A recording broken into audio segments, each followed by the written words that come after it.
आइए दोस्तों जानते हैं कोरोना वायरस को लेकर अब तक की सभी बड़ी खबरों को। आपको बता दें कि आज हाल ही में प्रधानमंत्री नरेंद्र मोदी जी के द्वारा 7 राज्यों के मुख्यमंत्रियों के साथ में वीडियो कॉन्फ्रेंस के जरिए बातचीत हुई थी, जिसमें कई बड़े अहम फैसले लिए जाने पर विचार किया जा रहा है। बात करें अब तक कोरोना मरीजों की संख्या की तो देश में 28,000 के करीब पहुंच चुका है संक्रमित मरीजों का आंकड़ा और अब तक 872 लोगों की मौतें हो चुकी है। केंद्रीय स्वास्थ्य मंत्रालय के मुताबिक 20,835 लोग अब भी संक्रमण की चपेट में है, जबकि 6,184 लोग ठीक हो चुके हैं और एक व्यक्ति विदेश चला गया है। लॉकडाउन का दूसरा चरण यानी कि 3 मई को खत्म होने वाला है और इससे पहले प्रधानमंत्री नरेंद्र मोदी ने सोमवार को मुख्यमंत्रियों के साथ में कोरोना के मौजूद हालात की समीक्षा ली। वीडियो कॉन्फ्रेंस के जरिए यह चर्चा करीब 3 घंटे चली। समय की कमी की वजह से मात्र 9 राज्यों के मुख्यमंत्री ही प्रधानमंत्री से बातचीत कर पाए थे।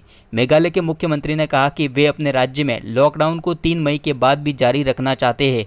हालांकि ग्रीन जोन वाले इलाकों में कुछ छूट दी जाएगी। इसी के साथ में ओडिशा और गोवा के सीएम ने भी लॉकडाउन की अवधि को बढ़ाए जाने की बात कही थी। तो आइए जानते हैं प्रधानमंत्री नरेंद्र मोदी के वीडियो कॉन्फ्रेंस की 6 अहम बातों को। लॉकडाउन को लेकर प्रधानमंत्री नरेंद्र मोदी बोले कि इसके नतीजे सकारात्मक रहे। मार्च में भारत और बाकी देशों में एक जैसे हालात थे, लेकिन 1.5 महीने में हम हजारों जिंदगियां बचाने में कामयाब रहे। लेकिन कोरोना को लेकर वीडियो कॉन्फ्रेंस में पीएम बोले कि संकट अभी भी टला नहीं है, यह कुछ महीने और चल सकता है। देश की अर्थव्यवस्था को अहमियत भी देनी जरूरी है। टेक्नोलॉजी का अधिकतम इस्तेमाल भी करना पड़ेगा। वीडियो कॉन्फ्रेंस के जरिए पीएम मोदी ने मुख्यमंत्रियों से कहा कि कोशिश रहे कि रेड जोन पहले ऑरेंज और उसके बाद में ग्रीन जोन में तब्दील हो जाए। मौसम को लेकर भी पीएम मोदी ने कहा कि अभी गर्मी का मौसम है, उसके बाद में मानसून आ जाएगा। मौसम के बदलाव का ध्यान रखें क्योंकि इसी समय बीमारियां ज्यादा फैलती है और इसको लेकर हमें पहले से ही रणनीति बनानी होगी। और इस वीडियो कॉन्फ्रेंस की अहम बात यह रही कि ज्यादातर भाजपा शासित राज्य लॉकडाउन को बढ़ाने के पक्ष में थे। पांडुचेरी के मुख्यमंत्री वी नारायण सामी ने बताया कि भाजपा शासित राज्यों के ज्यादातर मुख्यमंत्री लॉकडाउन जारी रखने के पक्ष में है।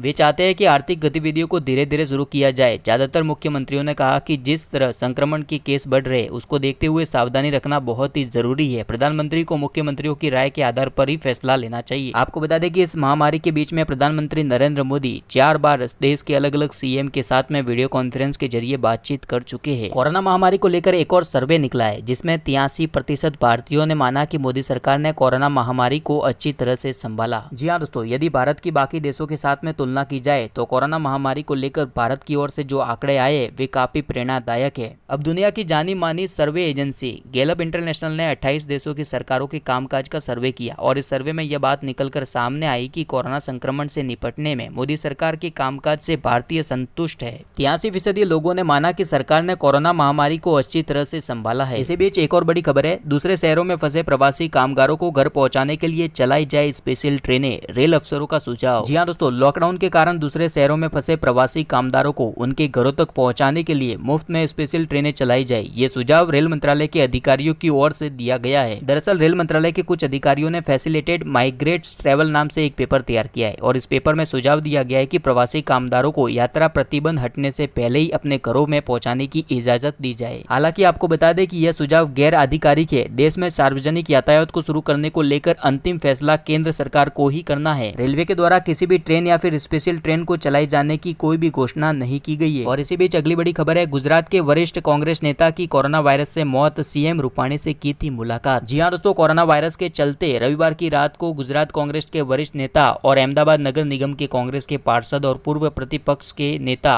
बदरुद्दीन शेख का निधन हो गया है। वे लगातार गरीबों की मदद के लिए काम करते थे और कोविड-19 संक्रमण की गिरफ्त में आ गए थे। बदरुद्दीन शेख बहरामपुरा से कांग्रेस की कॉर्पोरेटर थे। अगली खबर है, बिल गेट ने बड़ी चेतावनी दी है। जी हां दोस्तों, दुनिया के सबसे बड़े अमीर व्यक्ति ने लॉकडाउन को लेकर बड़ी चेतावनी दी है कि अगर लॉकडाउन हटेगा तो कोरोना वायरस से अमेरिका में दोबारा मचेगी तबाही। बता दें कि अमेरिका में कोरोना वायरस से कोहराम मचा हुआ है। अब तक 54,000 से भी ज्यादा लोगों की मौतें हो चुकी है, जबकि खतरनाक वायरस की चपेट में आने वाले की संख्या 10 लाख के पार पहुंच चुकी है। और ऐसे में माइक्रोसॉफ्ट के फाउंडर बिल गेट्स ने अमेरिका को चेतावनी दी है। उन्होंने कहा है कि लॉकडाउन हटाने से कोरोना का दूसरा दौर आ सकता है और इससे भारी नुकसान भी हो सकता है। दरअसल आपको बता दें कि अमेरिका में कुछ राज्यों में इस हफ्ते से ही लॉकडाउन खुलने लगा है। और इसी बीच आरबीआई के पूर्व गवर्नर का बड़ा बयान सामने आया है कि लॉकडाउन से लोग हाशिए पर, लेकिन वापसी में भारत का विकास तेजी से होगा। जी हां दोस्तों, भारतीय रिजर्व बैंक ऑफ इंडिया के पूर्व गवर्नर डी सुब्बाराम ने लॉकडाउन को लेकर कहा कि लॉकडाउन लंबा खींचने से लाखों भारतीय हाशिए पर पहुंच जाएंगे। हालांकि उन्होंने कोरोना वायरस महामारी समाप्त होने के बाद अर्थव्यवस्था में तेज वापसी की उम्मीद जताते हुए यह भी कहा कि भारत में वापसी की गति अन्य अर्थव्यवस्थाओं की तुलना में बहुत ही तेजी से हो सकती है। अगली खबर है, 24 घंटों में कुलगाम में दूसरी मुठभेड़, लोअर मुंडा में सुरक्षा बलों ने 3 आतंकियों को मार गिराया। जी हाँ दोस्तों, एक तरफ तो भारत समेत पूरी दुनिया कोरोना वायरस की महामारी से जंग लड़ रही है, तो वहीं दूसरी ओर आतंकवादी अपनी हरकतों से बाज नहीं आ रहे। जम्मू कश्मीर के कुलगाम में लोअर मुंडा में सोमवार को सुरक्षा बलों ने 3 आतंकियों को ढेर कर दिया। ऑपरेशन अभी भी जारी है। सुरक्षा बलों को आतंकियों के इलाकों में छिपे होने की सूचना मिली थी और इससे पहले रविवार को कुलगाम के गुद्देर इलाके में सुरक्षा बलों ने 4 आतंकियों को मार गिराया था। और इसी के साथ में मौसम विभाग को लेकर भी बड़ी खबर निकल कर आ रही है। देश के कई राज्यों में आंधी तूफान ओलावृष्टि का कहर, आज भी बारिश होने की अलर्ट। कोरोना संकट के बीच में देश के कई राज्यों में आंधी तूफान ने भारी तबाही मचाई है। राजस्थान, मध्य प्रदेश, बिहार, उत्तर प्रदेश, छत्तीसगढ़, हिमाचल समेत कई राज्यों में रविवार को तेज आंधी के साथ में बारिश हुई थी। मौसम विभाग की माने तो अगले 24 घंटों में इन राज्यों के अंदर तेज बारिश के साथ में ओलावृष्टि हो सकती है।